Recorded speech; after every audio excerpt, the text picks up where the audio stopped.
그래서 그런 연속체라는 개념에서 우리가 생각을 해야 됩니다. 금방 살펴봤던 그 밀도만 하더라도 밀도를 어떻게 정의하냐면은 이렇게 정의를 해요. 여기 보이는 제일 위에 보이는 수식처럼 리미터 델타 V가 0으로 갈 때 델타 V분의 델타 M 이렇게 정의를 하게 됩니다. 근데 사실 요 그대로 정의를 하게 되면 안 되죠. 델타 V가 작아지면 금방 보셨던 그런 마이크로스코픽한 언서턴티가 발생을 하기 때문에 로우가 콘스탄트하게 나오지를 않습니다. 그래서 사실은 어떻게 유체학적으로는 정의를 할 수밖에 없냐면은 이 델타 에스테리카까지만 0으로 보내는 걸 이제 유체학적으로는 그렇게 정의한다고 이야기를 해요. 좀 더 나아가게 되면 위에 보이는 수식처럼 하더라도 앞에 보셨던 이 그림에서 이 10의 마이너스 구성보다 작은 부피에 대해서는 이 점선을 따라서 움직인다고 가정을 하게 됩니다. 그렇게 할 수밖에 없어요. 그래서 그런 상태라는 걸 말씀을 드리고요. 이 10의 마이너스 구성 큐빅 밀리미터라는 게 얼마나 작은지는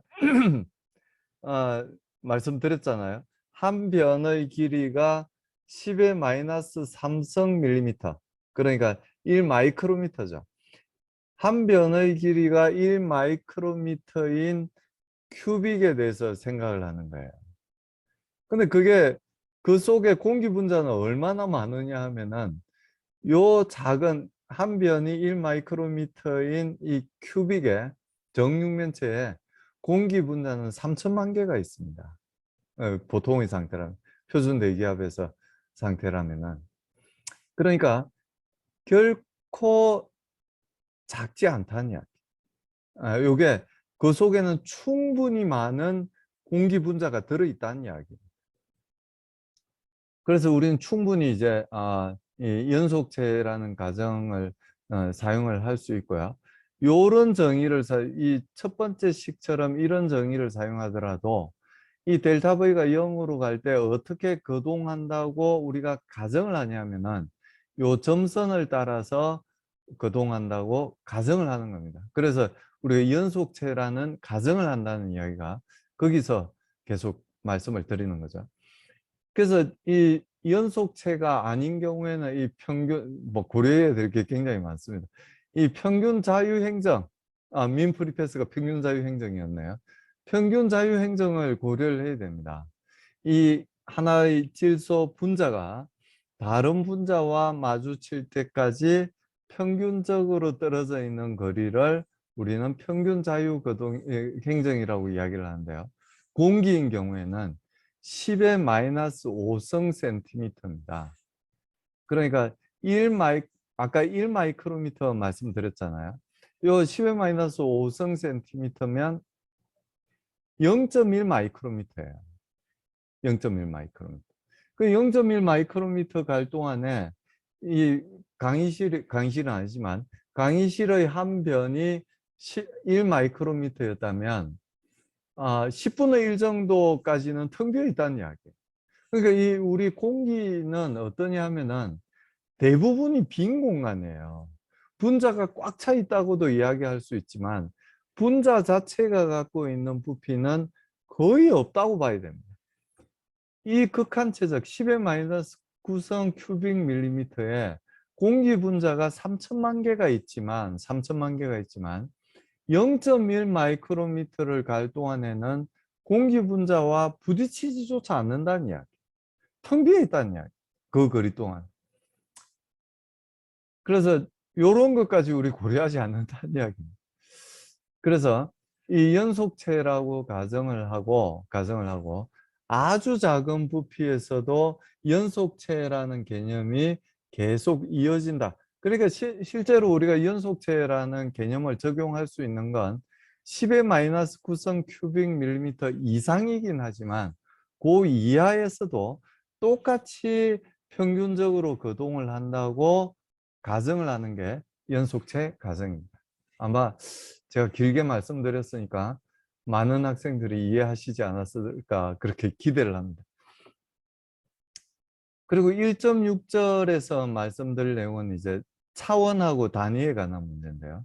아마 우리 초등학교 때부터 이야기하던 내용이라 쉽게 이해할 수 있지 않을까 그렇게 기대합니다. 그 1차 차원, 2차 차원 이렇게 나누는데요. 1차 차원이 말 그대로 이 다른 차원으로 표현할 수 없는 값들이에요. 그러니까 우리가 주로 이제 다루는 네 가지 차원이 매스, 그리고 랭스, 그리고 타임, 템퍼리처. 이렇게 네 개의 차원은 다른 값들로 이제 다른 차원으로 이제 표현할 수 없는 값들이라고 이야기를 합니다. 기본 차원이죠, 말하자면. 그리고 2차 차원은 뭐냐면 다른 차원들과 조합되어 있는 차원이에요. 그래서 만약에 이제 뉴턴의 운동 법칙이죠. 힘을 F만큼 힘을 가하면 질량이 변하거나 아니면 가속도가 변한다는 이야기예요. 우리 기계공학자들은 질량이 변하는 것에 대해서는 생각하지 않아요. 그래서 요 M은 고정되어 있다고 생각을 하면 힘을 가하면 운동의 변화가 생긴다는 이야기죠. 가속도가 0이 아닌 가속도. F가 0이 아니라면 A가 0이 아니란 이야기니까요. 그래서 요 식에서 보면 이 M은 질량이기 때문에 다른 차원으로 이제 표현할 수 없는 값입니다. 근데 가속도는 어떠냐면은 단위 시간당 속도의 변화율을 나타내는 거기 때문에, 그리고 속도는 단위 시간당 움직임 거리를 나타내는 거기 때문에 미터 퍼 세크 제곱으로 표현을 할 수가 있어요. 즉 차원으로 이야기를 하면 L 나누기 T의 제곱, 요 T는 시간이에요. 온도가 아니라 시간입니다. 시간의 제곱의 차원으로 표현을 할 수 있다는 이야기입니다. 그래서 여기 가속도는 기본 차원으로 표현된 게 아니라 복합 차원, 즉 2차 차원으로 표현이 됐다고 우리가 이야기를 합니다.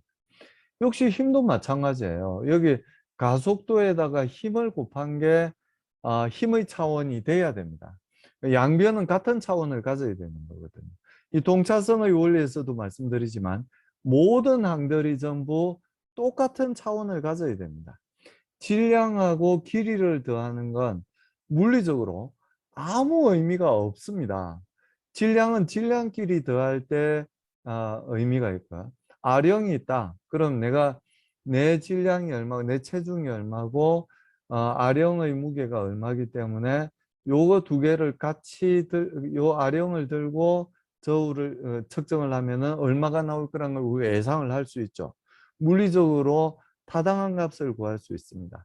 근데 만약에 내 키에다가 내 몸무게를 더한다. 이건 아무런 물리적인 의미가 없다는 이야기예요. 과연 몸무게가 무거운 건지 아니면 키가 큰 건지 알 수가 없다는 이야기. 물리적인 의미를 갖지 않는다는 이야기입니다.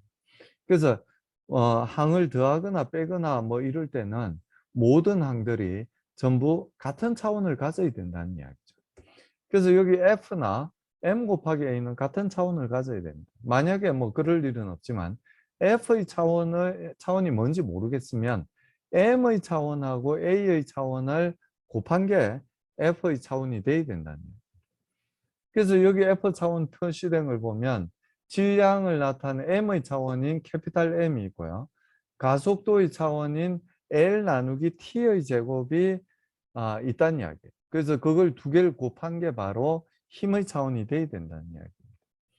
금방 말씀드린 거와 마찬가지로 이 방정식에서는 모든 항들이 같은 차원을 가져야 됩니다. 그래서 지난주에 이제 말씀드렸을 때 힘을 나타내는 단위 최적당 힘을 나타내는 게 우변이라고 말씀을 드렸고요. 단위 최적당 m 곱하기 a를 나타내는 게 좌변이라고 말씀을 드렸잖아요. 그래서 여기 나비에-스톡스 이퀘이션에서 나타내는 모든 항들이 4개의 항을 보여드렸지만 모든 항들이 전부 같은 차원을 가져야 된다는 이야기입니다. 우리 초등학교 때 배웠던 이 방정식이죠. 방정식입니다. 이 공을 떨어뜨렸을 때 아니면 초속을 갖고 던지거나 떨어뜨렸을 때 시간에 따라서 위치가 어떻게 되는지를 표현하는 게 바로 요식이에요. 요식에서 모든 항들은 여기에 있는 4개의 항은 전부 같은 차원을 가져야 된다는 거예요. 여기서는 어떤 차원이냐면은 길이의 차원을 가져야 된다는 거예요.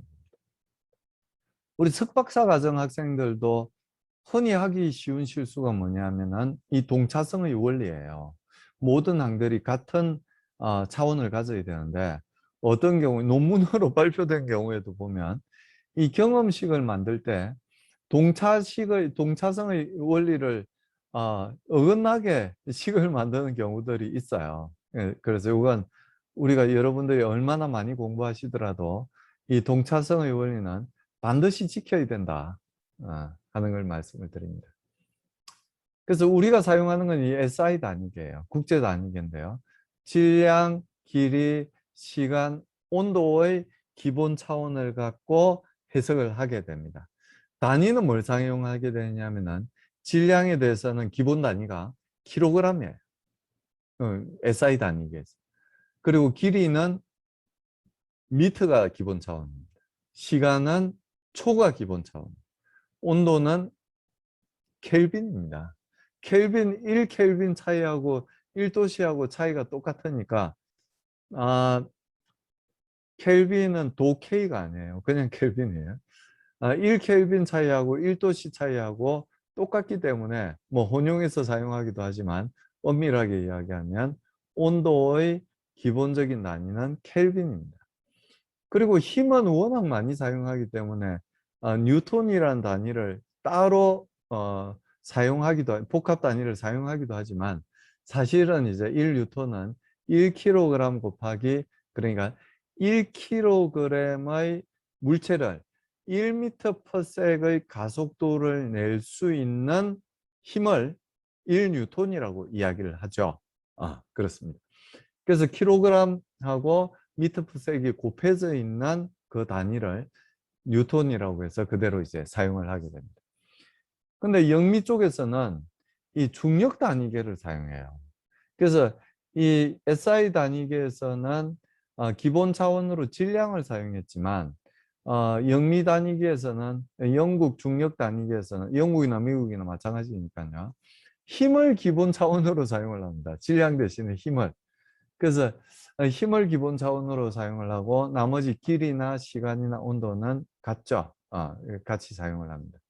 그래서 힘은 1파운드 F를 기본 단위로 사용을 하고요. 길이는 1피트를 사용을 합니다. 그리고 시간은 역시 똑같이 초를 사용하고 온도는 랭킨을 사용하죠. 이건 도R입니다. 그리고 질량은 슬러그를 사용하는데요. 이 슬러그하고 이 파운드 F하고는 파운드 F죠. 파운드 F하고는 어떤 관계가 있냐면은 1파운드의 힘을 가해서 1피트/세컨 제곱의 가속도가 나는 물질의 질량을 1슬러그라고 이야기를 합니다. 그러니까 여기 영미 단위계에서는 요 파운드 F가 기본 단위이기 때문에 요건 슬러그는 이제 2차 차원이에요. 그러니까 복합적인 그런 단위가 되는 거죠. 그렇기 때문에 이제 좀 다릅니다. 여기 피트라고 이제 길이를 표시를 했는데요. 요 피트가 어느 정도 길인지는 알고 계시죠? 한 30cm 정도 되는 게 1피트인데요. 피트가 사실은 발이잖아요. 풋이 발이고 발의 복수형이 핏이잖아요. 그래서 발 길이 정도 되는 걸 1피트라고 그렇게 디파인을 했어요. 그래서 이 표준 발 길이는 사람마다 다르니까 그걸 이제 표준화 시켜서 1피트를 정한 건데 원래 이제 1피트는 그 정도 발 길이 정도로 1피트를 정했다고 이야기를 합니다. 그리고 우리가 이 단위를 표시를 할 때 이런 접두어들을 많이 사용을 하죠. 공통점을 한번 살펴보시면 이 메가, 값보다 위에 있는 값들은 전부 대문자로 표시를 해요. 큰 단위를 나타내는 건 대문자를 나타냅니다. 대문자로 표시를 해요. 그리고 작은 단위, 아, 제 생각에는 킬로도 이제 큰 단위인데, 우리 선배님들이 킬로는 작은 단위라고 생각을 하셨나 봐요. 그래서 킬로미터, 킬로그램 이런 건 전부 접두어를 소문자를 사용합니다. 혹시 우리가 실수를 하시는 분들이 있죠. 킬로그램 표시를 할 때 K를 대문자로 쓰고 G를 소문자로 쓰는 그런 실수를 하는 사람들이 있습니다.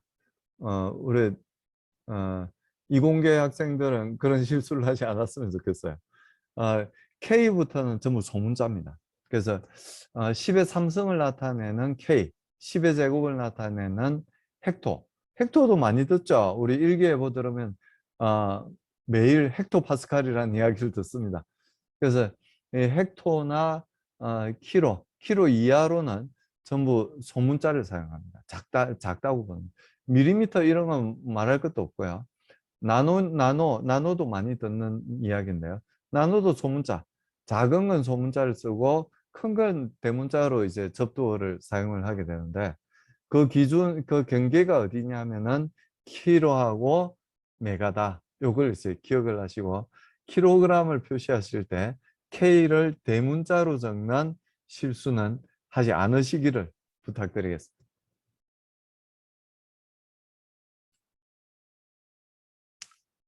또 조금 어려운 개념을 말씀을 드려야 될 것 같은데요.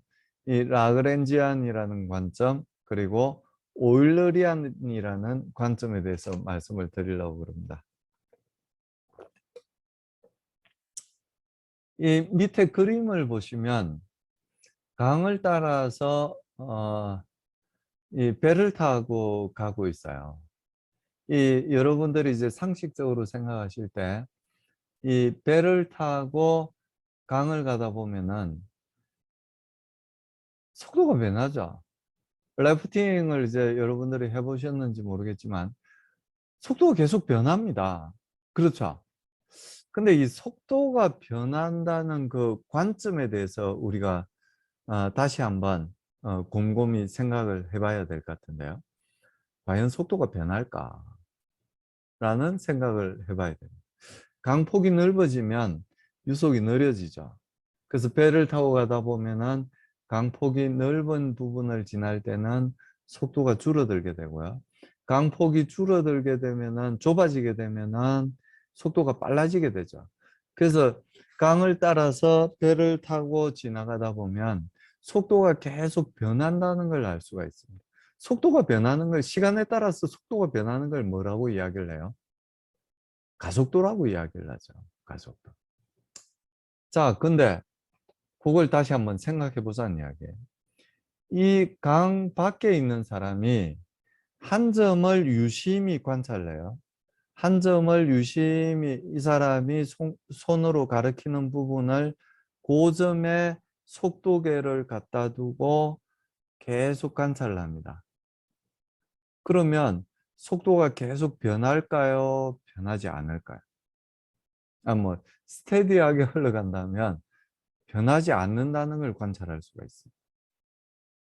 고정된 위치에서 보면 변하지 않는다는 이야기예요. 속도가. 굉장히 중요한 개념이고 유체학을 배우는 동안에 계속 우리가 생각해야 될 부분인데요. 고정된 위치에서 보는 관점이 어떤 관점이냐면은 오일러리안 관점이에요. 오일러 관점입니다. 오일러리안이라고 그러는데요. 오일러리안 관점에서 볼 때는 속도 변화를 어떻게 측정을 하냐면은 고정된 위치에서 생각을 합니다. 한 점에서의 위치에서의 속도가 변하느냐, 변하지 않느냐를 관찰하는 게 오일러리안 관점입니다. 고정된 위치에서 온도가 변하느냐, 변하지 않느냐, 온도의 변화를 관찰하는 게 오일러리안 관점입니다.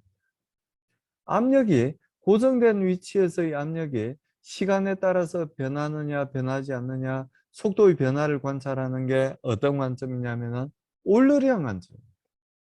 그러면 라그랜지안 관점은 여러분 눈치채셨죠? 라그랜지안 관점은 뭐냐면 요 그림에서 이 배를 타고 있는 사람이 느끼는 관점이 바로 라그랜지안 관점입니다. 우리가 관찰하고자 하는 그 물질, 컨트롤 볼륨이 그 물질로 이루어져 있는 그 시스템이, 그 물질이 위치는 바뀔 수 있어요. 위치는 계속 바뀌더라도 그 물질은 고정되어 있는 상태. 그 물질의 관점에서 속도가 변하느냐, 온도가 변하느냐, 압력이 변하느냐, 그런 걸 관찰하는 게 어떤 관점이냐면 라그랜지안 관점. 여기 설명에도 돼 있죠. 이 설명만 보고는 이해하시기가 좀 힘들 건데요. 개개의 입자를 따라가면서 물리적인 현상을 관찰하는 게 라그랜지안 관점. 이건 위치는 계속 바뀌지 않을 수도 있지만, 뭐 그 물질이 고정되어 있다면, 그 입자가 고정되어 있다면, 공간상으로 고정되어 있다면 변하지 않겠죠. 그 점이, 그때는 이제 올러리안 관점이나 라그랜지안 관점이나 같은 변화를 관찰하겠죠. 근데 만약에 움직이고 있다면 위치는 계속 바뀔 거예요. 위치는 계속 바뀌지만 그 물질이 갖고 있는 속도나 가속도나 온도나 압력이나 어떤 물리량이든지 그 물질을 따라가면서 관찰한다는 이야기. 이 물과 같이 움직이는 배를 타고 가면서 속도를 관찰한다는 이야기. 어떤 관점이라고? 라그랜지안 관점이라는 이야기예요. 자, 그럼 다시 속도 변화를 처음에 말씀드렸으니까 속도 변화에 대해서 다시 말씀을 드릴게요.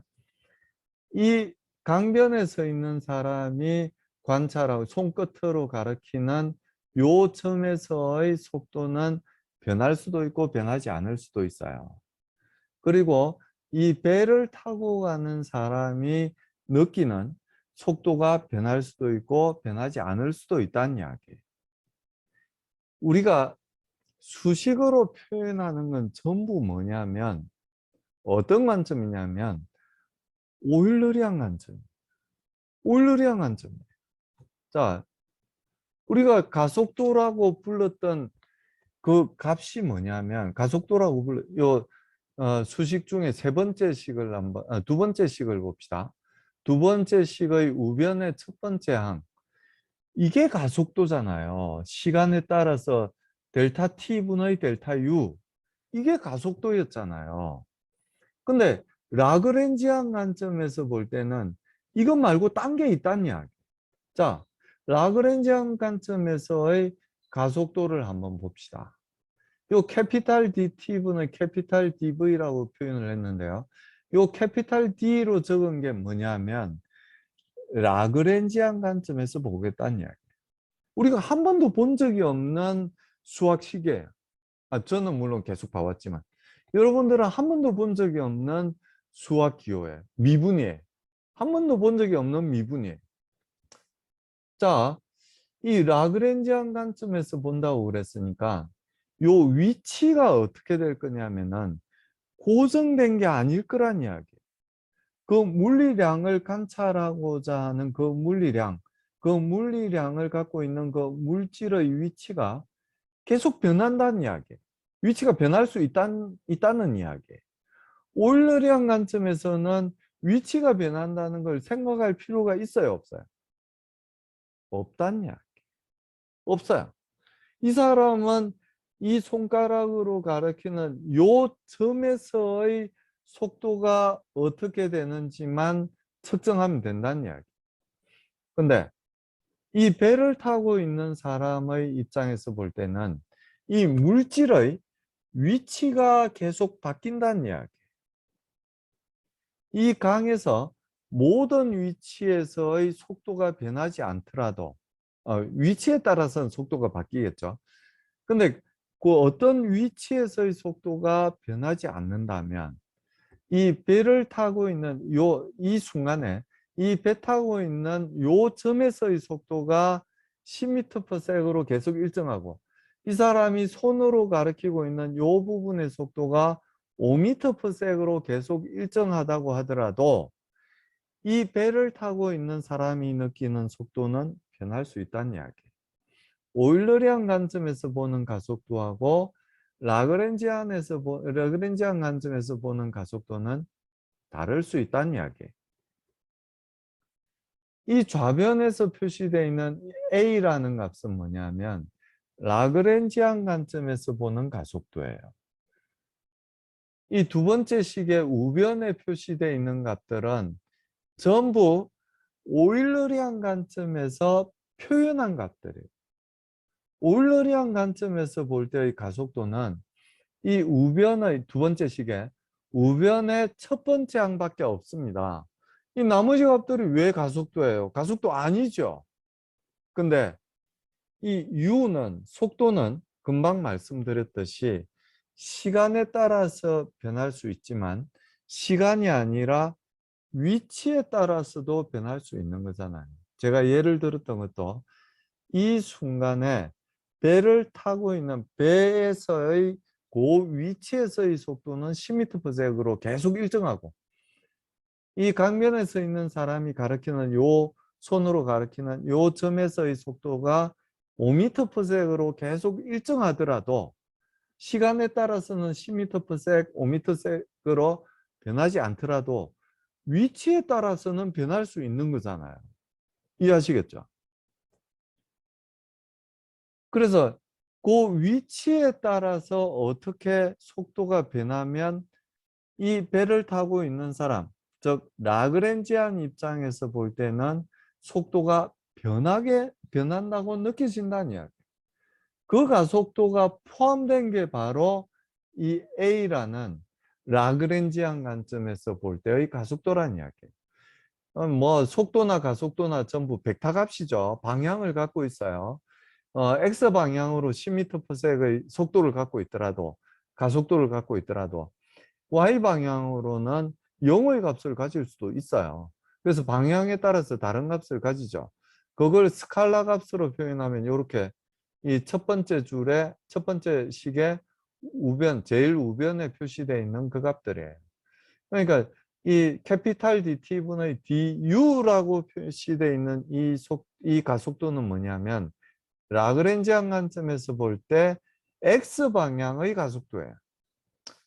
이 우변의 두 번째 항은 뭐냐면 라그랜지안 관점에서 봤을 때의 Y방향의 가속도예요. 방향을 표시하는 건 이 방향 벡터, J 벡터잖아요. 그리고 Z방향으로의 가속도는 캐피탈 DT분의 DW라는 거예요. UVW는 각각 X방향의 속도, Y방향의 속도, Z방향의 속도를 나타내는 겁니다. 자, 근데 요 중에 이제 한 항만 보는 거예요. 나머지는 다 똑같으니까. 똑같은 방식으로 하면 되니까요. 캐피탈 DT분의 캐피탈 DU는 이 U가 어떠냐 하면 위치에서도 상관이 있지만 위치에도 상관이 있다는 이야기예요. 시간에 따라서만 변하는 게 아니라 위치에 따라서도 변할 수 있다는 이야기예요. 오일러리안 관점에서 볼 때는 위치가 변하지 않죠. 그러니까 XYG가 이 독립변수가 될 수 없어요. 오일러리안 관점에서 볼 때는. 근데 라그랜지안 관점에서 본다고 선언을 하는 이상 그건 뭘 의미를 하냐면 이 물질의 위치가 바뀔 수 있다는 걸 의미하는 거예요. 고체역학에서는 이 물질의 위치가 바뀌지 않습니다. 근데 유체역학에서는 위치가 바뀌어요. 유체 덩어리들의 위치가 바뀔 수밖에 없어요. 그래서 이 U는 무엇에 대한 펑션이냐면은 T만의 펑션이 아니고요. 위치에 대한 펑션도 된다는 이야기. 자, 그러면 우리가 계속 지금 라그랜지안 관점에서 보고 있는 거예요. U를 시간에 대해서 미분하려고 그러니까 이게 하나의 변수로 이루어진 종속 변수가 아니란 이야기예요. U가 X에 대해서도 변하고 Y에 대해서도 이건 수학적으로 이야기하는 거예요. 물리적으로 이야기하는 걸 여러분들이 이해하셨다는 걸 가정하에서 수학적으로 이야기하는 거예요. u가 x, y, z, t의 펑션으로 주어져 있는 거예요.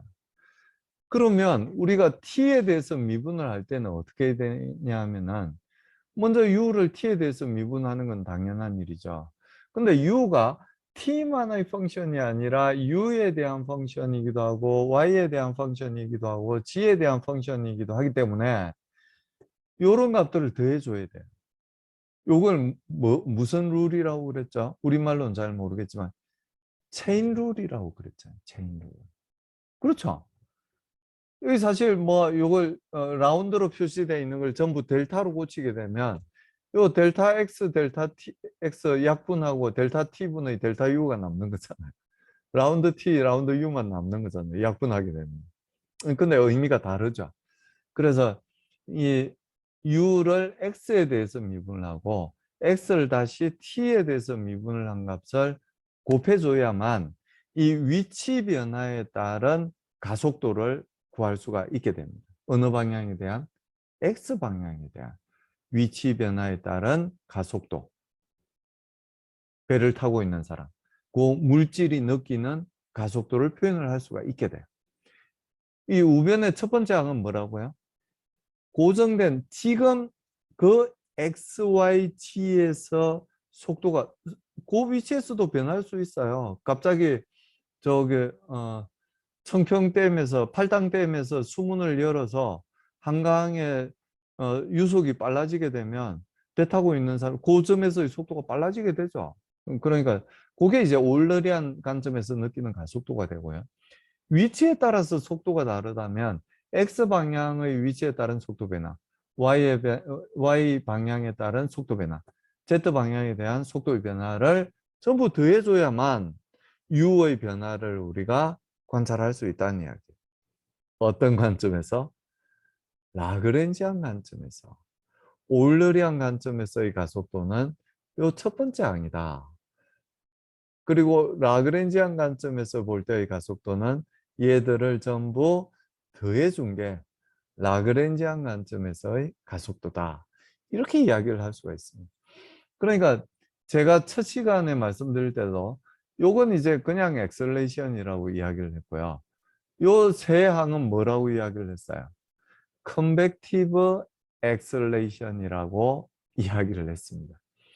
자, 근데 라운드 t분의 라운드 x는 뭐냐면 라운드 t분의 라운드 x 라운드 t는 뭐냐면은 이 물질이 갖고 있는 속도예요. 고점에서의 속도. 그래서 그건 u라고 그냥 이렇게 쓸 수 있습니다. 그리고 라운드 t분의 라운드 y, 즉 라운드 y, 라운드 t는 이 물질이 느끼는 y 방향의 속도입니다. 그렇잖아요. 라운드 y, 라운드 t. 그래서 요건 v라고 그냥 쓸 수가 있어요. 이렇게. 그리고 라운드 t분의 라운드 g는 이 물질이 느끼는 z 방향의 속도입니다. 그래서 그냥 w라고 쓸 수 있어요. 그럼 요 UVW에 곱해져 있는 값들은 뭐냐? U에 곱해져 있는 건 X가 다른 X일 때, X만큼 요만큼 X가 떨어져 있을 때 U가 얼마나 다르냐 하는 이야기예요. 그게 라운드 X분의 라운드 U입니다. U에 곱해져 있는 값. 그러니까 라운드 X니까 이제 이 델타 X가 아주 작을 때잖아요. 아주 작은 건 우리가 너무 작아서 생각하기 힘드니까 조금 떨어져 있는 요 경우를 생각합시다. 요만큼 라운드 X가 떨어져 있어요. 그리고 이 물질이 어떤 U라는 1m/s이라는 속도를 갖고 이쪽으로 움직이고 있어요. 근데 요점에서의 속도는 1m/s였지만 요점에서의 속도는 2m/s예요. 이건 시간에 따라서 변하지 않아요. 그러면 이 사람이 요점에서부터 여기까지 움직였어. 그럼 가속도를 느낄까요? 느끼지 않을까요? 느낀다는 이야기예요. 가속도 느낀다는 이야기. 요만큼 움직일 동안에 1m/s이라는 속도 변화를 느낀다는 이야기. 그걸 나타내는 항이 뭐냐면 요 항입니다. 요 두 번째 항. 그러니까 여러분이 수학적으로 이걸 이해하는 건 너무나 쉬운 일입니다. 근데 수학적으로 요 표현되어 있는 요 식을 물리적으로 반드시 이해를 하셔야 된다는 이야기. 자, 요 두 점 사이에 요만큼 거리가 떨어져 있고, 그리고 여기는 1m/s이고 여기는 2m/s라는 속도 차이가 있어요. 그럼 라운드 x분의 라운드 u는 0이 아니겠죠. 근데 만약에 u가 0이라고 움직이지 않아요. 요즘에 그냥 서 있어요. 그럼 이 물질은 여기는 1m/s이고 여기는 2m/s이지만 여기 움직이지 않아. 그럼 속도 변화를 느낄 수 있을까요? 속도 변화를 느낄 수 없어요. 가속도 0이에요. 요 값이 0이 된다는 이야기. 이 라운드 x분의 라운드 u는 0이 아니지만 u가 0이면 이 값은 0이 된다는 이야기. 또 반대로 u는 0이 아니지만 요 값이 0일 때, 자, 요만큼 떨어져 있어요. 여기도 1m/s이고 여기도 1m/s이야. 여기서 1m/s로 움직이죠. 여기까지. 속도 변화 있어요, 없어요? 없다는 이야기예요. u가 0이 아니지만 얘가 0이라면 위치에 따라서 속도 변화가 없지만 속도 변화가 0이라면 이 값은 0이라는 이야기. 가속도를 느끼지 못한다는 이야기예요. 그래서 이렇게 수식만 적어 놓고 이게 뭘 의미하는지 그냥 수학적으로만 알고 있으면 우리 공학자는 아무 의미가 없다는 이야기예요. 왜? 우리는 수학자가 아니에요. 우리는 자랑스러운 공학자입니다. 공학자는 이게 어떤 의미를 가지고 있는지 알고 있어야 돼요. 유동장을 상용 패키지를 이용해서 해석을 했는데, 그리고 각 포인트에서의 가속도를 우리가 아, 구했는데, 이 속도 변화를 보고 속도 분포를 보고 이 가속도가, 이 물질이 느끼는 가속도가 맞지 않게 나왔다는 걸 우리가 알아야 됩니다. 우리는 단순한 수학자가 아니에요. 수학을 공학적 문제에 활용할 수 있는 공학자입니다. 자랑스러운 기계공학자입니다. 그래서 요 모든 항들이 갖고 있는 물리적인 의미를 여러분들이 반드시 이해를 하셔야 됩니다. 이 두 번째 식에서, 두 번째 줄에서, 식으로는 세 번째 줄이죠. 이 U 대신에 온도를 나타내는 캐피탈 T가 들어가더라도 마찬가지예요. 이 물질이 갖고 있는 온도는 그 위치에서의 온도는 변하지 않을 수가 있지만 요만큼 떨어져 있는, 여기서 10도고 여기고 20도라면 만약에 이렇게 움직이게 되면 이 물질은 20도라는 온도를 갖게 될 거잖아요. 왜냐하면 요 위치에서의 온도는 변하지 않으니까. 이 물질이 요 위치로 움직였다는 20도가 돼야 될 거잖아요. 그럼 이 물질이 느끼기에는 온도 변화가 있다는 이야기, 시간에 대한 온도 변화가 있다는 이야기. 이 물질이 느끼는 온도 변화라는 건 어떤 관점이냐면은 라그랜지안 관점이라는 이야기. 그래서 여기에 캐피탈 T, 온도가 들어간다면 요 U 자리 있죠. 라운드 T분의 라운드 U라고 표시되어 있는 요 U 자리에도 캐피탈 T가 들어갑니다. 여기 Q가 들어가 있듯이. 그리고 여기 라운드 X분의 라운드 U라고 표현되어 있는 요 식에서도 U 대신에 캐피탈 T 온도가 들어가요. 라운드 Y분의 라운드 U의 요 U도 캐피탈 T가 들어가게 됩니다. 이게 어떤 관점에서 보느냐에 따라서 온도 변화, 압력 변화, 속도 변화, 가속도 변화 뭐든지 다 마찬가지예요. 오일러리안 관점에서 볼 때하고 라그랜지안 관점에서 볼 때는 다르다는 이야기예요. 이 첫 번째 항은 전부 오일러리안 관점에서 보는 속도 변화, 고정된 위치예요. 물질은 계속 플로우가 있으면 요 물질, 여기에 있는 물질은 계속 바뀌게 됩니다. 물질은 계속 바뀌게 돼요. 그렇지만 요 위치에서의 물리량에 대한 변화를 관찰하겠다. 오일러리안 관점입니다. 물질을 따라가면서 변화를 관찰하겠다. 라그랜지안 관점입니다. 그래서 라그랜지안 관점에서의 그 변화율이죠. 변화율은 오일러리안 관점에서의 변화율도 포함되지만 이렇게 UVW, 물질이 움직임에 따라서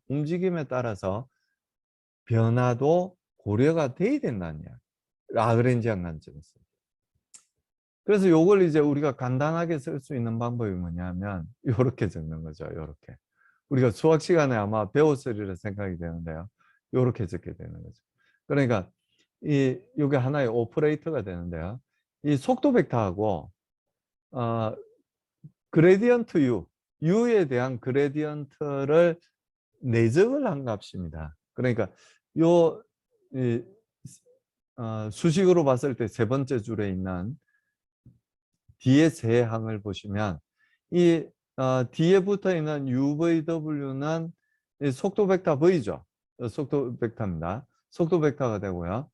이 라운드 X분의 라운드 U, 라운드 Y분의 라운드 U, 라운드 Z분의 라운드 U는 뭐냐면 U의 그레디언트예요. X방향의 변화율이 라운드 X분의 라운드 U고 Y방향에 대한 U의 변화율이 라운드 Y분의 라운드 U예요. 이런 식으로 이제 요 세 값이 의미하는 게 그레디언트 U가 되고요. 그리고 UVW가 나타내는 게 속도 벡터를 나타내게 됩니다. 그러니까 이 내적을 취한다는 게 어떤 의미인지 아시죠? X방향의 성분은 X방향 성분끼리 곱하고 Y방향 성분은 Y방향 성분끼리 곱하고 Z방향 성분끼리 곱해서 세 개를 몽창 더한 게 내적이잖아요. 그래서 이 속도 벡터하고 그레디언트 U하고 내적을 취한 게 바로 이 오퍼레이터입니다. 그래서 이 두 번째 식의 첫 번째 좌변항에 이 x, y, g, t에 대한 펑션으로 표현되어 있는 요 u 자리에 있는 값하고 요 수식의 네 번째 줄에 라운드 t분의 라운드 u 그리고 이 오퍼레이터 뒤에 있는 이 u는 전부 같은 u예요. 그게 무슨 이야기냐면은 이 두 번째 줄에 있는 이 u 대신에 다른 물리량이 들어가게 되면 이 네 번째 식의 요 u 자리에도 그 물리량이 들어가야 된다니까. 당연히 그렇게 돼야 되겠죠. 수학적으로 보면. 그래서 요 식을 보면 수학적으로 이해하기는 굉장히 쉬운데요. 이게 물리적인 거하고 여러분들이 연관을 시킬 수 있어야 된다는 말씀을 다시 한번 드립니다. 그래서 금방 살펴본 게 뭐냐면 이 첫 번째 이 수식의 첫 번째 줄에 있는 가속도 벡터의 X방향 성분에 대해서 요 세 줄에 걸쳐서 정리를 한 거예요. 두 번째, 세 번째, 네 번째 줄에 걸쳐서 정리를 한 겁니다. 그래서 그게 이제 이 가속도의 X방향 성분이 되는 거고요. 그리고 Y방향 성분은 요 두 번째 줄에 이 좌변에 U 대신에 V만 이제 집어넣으면 되죠. 그래서 이 네 번째 줄에 있는 이 U 대신에 V만 전부 이렇게 집어넣으면 돼요. W도 마찬가지. 뭐 처음부터 이렇게 유도해 보셔도 마찬가지 결과가 되는 거고요. 그래서 요걸 이제 다시 벡터 형식으로 적으면 이렇게 되죠. 라운드 T분의 라운드 V 벡터. 그러니까 라운드 T분의 라운드 U, 라운드 U, T분의 라운드 V, 라운드 T분의 라운드 W는 라운드 T분의 라운드 V 벡터로 하나로 표현을 할 수 있죠. 벡터로 적으면 이렇게 아주 편리하게 하나의 항으로 적을 수가 있습니다. 그리고 뒤에 있는 컨벡티브 엑셀레이션들도 전부 세 개를 묶어서 달라지는 게 요거밖에 없잖아요. UVW. 요걸 속도 벡터 V로 표현을 하면 이제 벡터 형식으로 가속도를 표현한 값이 됩니다. 그래서 요 첫 번째 항, 요 세 번째 식에서, 아니 두 번째 식도 마찬가지지만 첫 번째 있는 항은 로컬 엑셀레이션, 우리가 흔히 부르는 가속도라고 이야기를 할 수 있고요. 요 세 항은 계속 말씀드렸듯이 컨벡티브 엑셀레이션이라고 이야기를 할 수 있습니다. 만약에 속도가 없다면 정지한 상태라면 당연히 컨벡티브 엑셀레이션은 0이 됩니다. 속도 벡터 자체가 0이니까요. 어떤 물리량에 대한 라그렌지안을 보더라도 올러리안 값하고 똑같게 됩니다. 온도가 되든 압력이 되든 뭐 밀도가 되든 뭐든지 좋아요. 다 속도가 없다면 라그렌지안하고 이 올러리안하고 같은 값을 가지게 돼요. 근데 속도를 갖고 있다면, 즉 대류가 일어나고 있는 걸 속도가 있다고 이야기를 하는 거거든요. 이 대류가 일어나고 있다면, 즉 UVW 중에 0이 아닌 값이 있다면 이렇게 컨벡티브한 값도 존재를 하게 된다는 이야기예요. 가속도에 대해서는 로컬 엑셀레이션, 컨벡티브 엑셀레이션이 될 거고요. 온도 변화에 대해서 이야기를 하자면 로컬 온도 변화, 그리고 컨벡티브 온도 변화, 뭐 이렇게 이야기를 할 수 있겠죠. 그래서 요 금방 설명하면서 계속 말씀드렸지만 요 U 대신에 어떠한 물리량이 와도 괜찮아요. 그래서 요 캐피탈 DT분의 D를 물질을 따라가면서 얼마나 변하는지를 본다고 그래서 물질 미분이라고 이야기를 하기도 하고, 혹은 실제로 겪게 되는 미분이라고 그래서 실질 미분이라고 부르기도 합니다. 그래서 캐피탈 DT분의 캐피탈 D로 표현되어 있는 오퍼레이터는 라그랜지안 관점에서 t에 대한 미분값이다, 이렇게 생각을 하시면 되겠어요. 그래서 영어로는 material derivative, 혹은 우리말로는 물질 미분이다, 이렇게 부르게 됩니다. 그래서 임의의 변수 Q에 대해서도 똑같이 쓸 수 있어요. 이게 온도가 될 수도 있고 압력이 될 수도 있고 뭐든지 다 될 수 있는데요. 이 Q에 대한 실질 미분은 똑같이 여기 캐피탈 V, 그러니까 속도 벡터 대신에 Q를 집어넣으면 됩니다. 그래서 첫 번째 게 나타내는 건 그 위치에서 고정된 그 위치에서, 즉 오일러리안 관점에서 볼 때 시간의 변화에 따른 Q의 변화를 나타내는 거예요.